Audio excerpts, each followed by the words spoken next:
Misal layanan perbankan tanpa kantor alias branchless banking segera meluncur. Sebanyak 4 bank dalam beberapa hari mendatang akan mulai meluncurkan layanan branchless banking. Lantas bagaimana efektivitas dari layanan ini? Kita akan membahasnya bersama ekonom Samuel Asset Management. Ada Ibu Lana Sulistianingsih. Apa kabar Bu Lana? Terima kasih sudah hadir di studio kami hari ini. Oke, bicara soal efektivitas dari branchless banking ini. Tadi di paket pengantar disebutkan bahwa target dana serapan dari branchless banking ini dari masyarakat 200 sampai dengan 300 triliun rupiah, kemudian itu akan dikembalikan dalam tanda kutip dalam bentuk penyaluran kredit. Efektivitasnya sebagai fungsinya penjaring dana dan juga penyalur kredit, branchless banking ini akan seperti apa menurut Bu Lana? Ini target tadi itu sebetulnya juga kami masih belum tahu ya, ini untuk 1 tahun ke depan atau untuk berapa lama ke depan gitu ya, karena tidak disebutkan periode target tersebut. Namun kalau kita lihat dari angkanya itu relatif sekitar 10% dari total tabungan atau simpanan masyarakat saat ini, yang kira-kira nilainya sekitar 4 ribuan triliun, ya mungkin sekitar kurang dari 10% lah, tapi hampir 10%. Nah, kalau kita lihat dari potensi daerah, sebetulnya potensinya memang sangat besar untuk menjaring tabungan tadi. Nah, memang masyarakat kalau kita bicara di pedesaan, itu hal yang membuat mereka itu enggan datang ke perbankan, diantaranya karena jarak. Karena di pedesaan, kemudian perbankan ini biasanya ada di kota kabupaten atau di tingkat kelurahan gitu ya, yang agak banyak. Itu pun juga mungkin bank-bank yang relatif selama ini sudah sangat dekat dengan masyarakat yang sudah secara tradisional. Secara kultur mereka merasa memang dekat sudah ada. Jadi mungkin saya kira upaya untuk menciptakan tadi agen yang menjadi perwakilan dari perbankan yang kita sebut tadi sebagai laku pandai, itu saya kira memang bisa gitu ya, menjangkau ke tengah masyarakat, terutama daerah pedesaan yang kita ketahui memang akses untuk mendapatkan layanan bank itu sangat rendah. Namun kembali bahwa masyarakat pedesaan kita itu sebagian besar adalah masyarakat yang relatif ya, itu miskin. Kemiskinan itu paling besar di daerah pedesaan. Jadi ketika mereka diminta untuk menabung, ini pertanyaannya. Dari mana gitu ya? Karena kegiatan untuk memenuhi kebutuhan sehari-hari saja sulit gitu ya? Iya betul, tetapi tidak ada salahnya sih. Ini kita lihat nanti perkembangannya seperti apa. Tetapi mungkin kita belum bisa berharap banyak karena semula kan ada program yang KKS ya, Mas Wiki ya, yang kartu sejahtera itu, ya, dari kartu keluarga sejahtera dari pemerintah, yang rencananya bentuknya kan dimasukkan di dalam rekening masyarakat yang mendapatkan KKS tersebut. Nah, ini sebetulnya awal yang baik karena ini seolah-olah sebagai tabungan kan. Ketika dia dipicu untuk menabung, diberikan semacam satu sumbangan, bukan sumbangan lah, tadi kesejahteraan tadi, terus kemudian ditempatkan di bank dan tidak seluruhnya barangkali dia ambil. Nah, ini satu cara untuk membangkitkan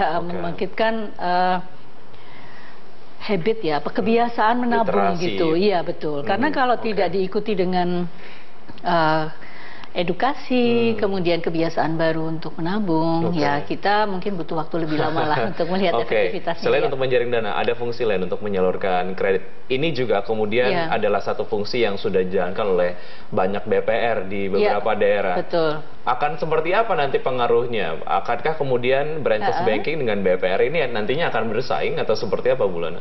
Kalau kita bicara BPR, selama ini kan juga BPR sudah ada di masyarakat ya. Terutama BPR ini menjembatani masyarakat yang membutuhkan dana misalkan di pasar. Ya ini sering kita lihat BPR itu ada tempatnya itu banyak di pasar gitu ya. Tetapi kalau kita bicara yang laku pandai ini kan targetnya lebih ke bawah lagi. Ke daerah-daerah perumahan di pedesaan yang jarak antara tadi pedesaan dengan mungkin pasar agak jauh ya. Tapi dari aspek kredit, laku pandai ini saya kira punya keterbatasan juga ya untuk memberikan kredit yang dibutuhkan oleh pelaku usaha khususnya di pedesaan. Nah, kita tahu bahwa selama ini kegiatan memberikan kredit itu banyak dilakukan oleh rentenir. Istilah kerennya itu shadow banking gitu ya. Jadi mereka ini yang sering mendanai, memberikan pembiayaan kepada petani kalau mereka membutuhkan keuangan untuk mau beli bibit, mau beli pupuk, mereka nggak punya uang. Nah, rentenir ini yang biasanya membantu. Nah, sifat dari rentenir ini dia nggak perlu menabung. Ketika petani membutuhkan pembiayaan, petani ini nggak perlu sampai harus menabung. Padahal di Laku Pandai, si petani kalau mau mendapatkan kredit harus menabung minimal 6 bulan. Itu tabungannya ada di Laku Pandai tersebut. Baru kemudian dia diberikan pinjaman. Nah, akses pembiayaan, akses ke perbankan yang diperlukan pada kelompok yang kita sebut sebagai inklusi tadi, inklusi keuangan, itu sebetulnya kebutuhan untuk kredit lebih banyak daripada kebutuhan menabung. Mereka baru bisa menabung kalau mereka bisa melakukan proses produksi, misalnya panen.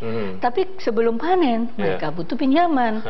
Nah, petani ataupun misalnya kita bicara nelayan, mereka nyaris nggak punya kolateral, Mas. Nah, di sini peran dari rentenir tadi, lepas bahwa rentenir ini dalam tanda petik memberikan bunga yang tinggi dan sering menjerat petani maupun nelayan atau kelompok masyarakat bawah, tetapi akses untuk mendapatkan pembiayaan dari rentenir itu jauh lebih mudah. Dan rentenir nggak membutuhkan kolateral. Setidaknya mereka tahu bahwa ada sawah yang mau dipanen, nanti hasil panennya bagi hasil sama si rentenir ini. Apakah Laku Pandai bisa berfungsi seperti itu? Kalau dia bisa berfungsi seperti itu, artinya mau istilahnya berbagi risiko dengan panen yang ada, saya kira itu baru bisa kita lihat ada kompetisi yang setara ya. Kalau tidak, nanti si petani tetap aja akan mendapatkan akses dari rentenir. Oleh OJK, adakah kemudian kebijakan-kebijakan susulan untuk mengakali hal tersebut? Kita akan bahas setelah jeda berikut ini, Bu Lana. Kami akan segera kembali.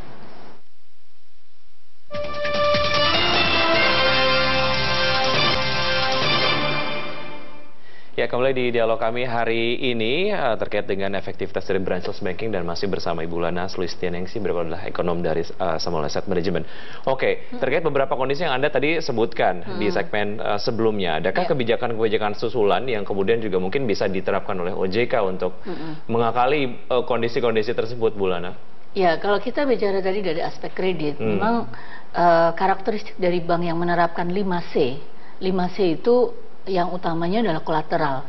Ada capacity, ada capital modal gitu ya, kemudian ada kondisi ekonomi, dan yang ketiga itu karakter. Nah, karakter ini yang sulit diterima oleh perbankan. Ketika bank itu merasa bahwa kalau dia memberi kredit harus ada kolateral, ini agak sulit ketemu titik temunya.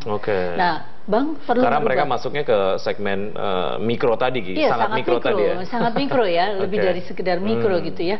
Jadi bank di sini perlu harus punya trust. Ya, dari sisi kebijakan saya kira dorongannya lebih kepada masalah persuasif. Bank ini perlu meyakini bahwa ada kegiatan ekonomi yang mereka bisa manfaatkan tanpa harus diberikan kolateral.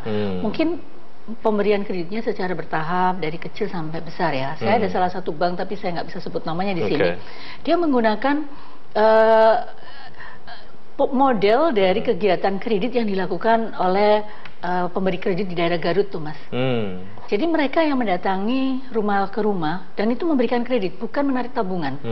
Memberikan kredit dulu, kemudian mereka diajari untuk membagi pendapatan mereka dalam amplop-amplop, hanya 5 amplop. Mereka nggak diajari akuntansi dan segala macam. Mereka diajari bagaimana menyimpan untuk cicilan. Nah, setiap hari pegawai bank ini naik motor bawa edisi mendatangi rumah-rumah untuk menagih cicilannya.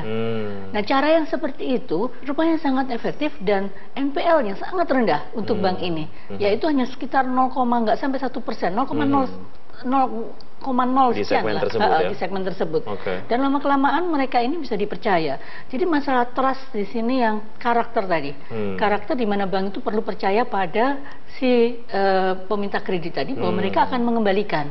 Dan itu perlu dibantu juga dengan kewajiban memberi asuransi. Nah, di sini mungkin bisa OJK menambahkan bahwa kalau mereka yang mendapatkan kredit harus juga diasuransikan.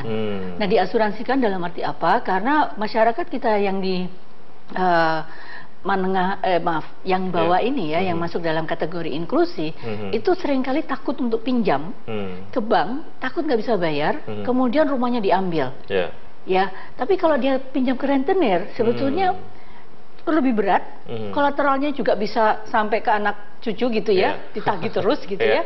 Tetapi mereka lebih suka. Nah, ini kan ada karakter yang yang aneh gitu ya di masyarakat, bahwa kok mereka malah lebih mau yang ngambil yang sangat beresiko gitu.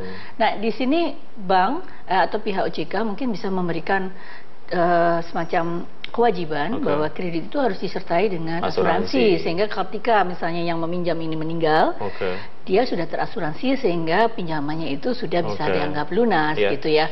Baik, seberapa fleksibel sebetulnya nanti OJK dan juga bank-bank terkait yang mengadakan fasilitas branchless banking ini, ketika kemudian sudah memulai ada kondisi-kondisi yang customized tadi gitu ya, ada kondisi yang mungkin sebelumnya belum tergambar. Ini bicara mengenai optimisme Bu Lana sendiri terkait dengan branchless banking ini ke depannya akan seperti apa sebetulnya? Ya, kalau melihat tujuannya dari branchless banking kan tujuannya untuk membuka akses layanan bank kepada masyarakat yang dalam kategori inklusi tadi. Ya, program ini sebetulnya pernah dilakukan juga waktu zamannya Pak SBY melalui program tabunganku. Masyarakat boleh menabung hanya dengan 10.000, tidak dikenakan biaya administrasi, bisa menabung di koperasi, bisa menabung di kantor pos. Tetapi itu tadi program ini lama-lama hilang dari pendengaran kita, bahkan mungkin dari informasi yang ini ya, karena lama-lama nggak ada dukungan gitu ya, karena biayanya terlalu murah buat perbankan ini. Skala ekonominya terlalu kecil dan justru akan membebani biaya produksi. Nah, upaya untuk ada nirkantor ini diharapkan bisa mengurangi biaya produksi perbankan. Tetapi lagi-lagi khawatirnya ini program optimis di awal-awal, tapi kemudian dalam pelaksanaannya, implementasinya ke depan, ini akhirnya mengendur gitu ya, kemudian jadi hilang dari pendengaran kita. Harapannya evaluasinya itu terus menerus dan edukasi kepada masyarakat, karena belum tentu masyarakat paham kenapa dia harus nabung di katakan tokonya Pak Haji siapa gitu, misalnya di kampungnya gitu ya. Terus juga ada trust, apakah uang tadi benar-benar akan nyampe ke bank dan juga masuk ke rekeningnya, ya. Itu masalah trust. Belum lagi nanti kalau ada satu kasus laku pandainya ini kabur, bawa lari dana nasabah. Nah, itu perlu akan ada banyak pekerjaan rumah berikutnya, namun yang paling penting adalah komitmennya, supaya memang ini tidak seru di awal kemudian hilang begitu saja. Betul. Bu Lana, terima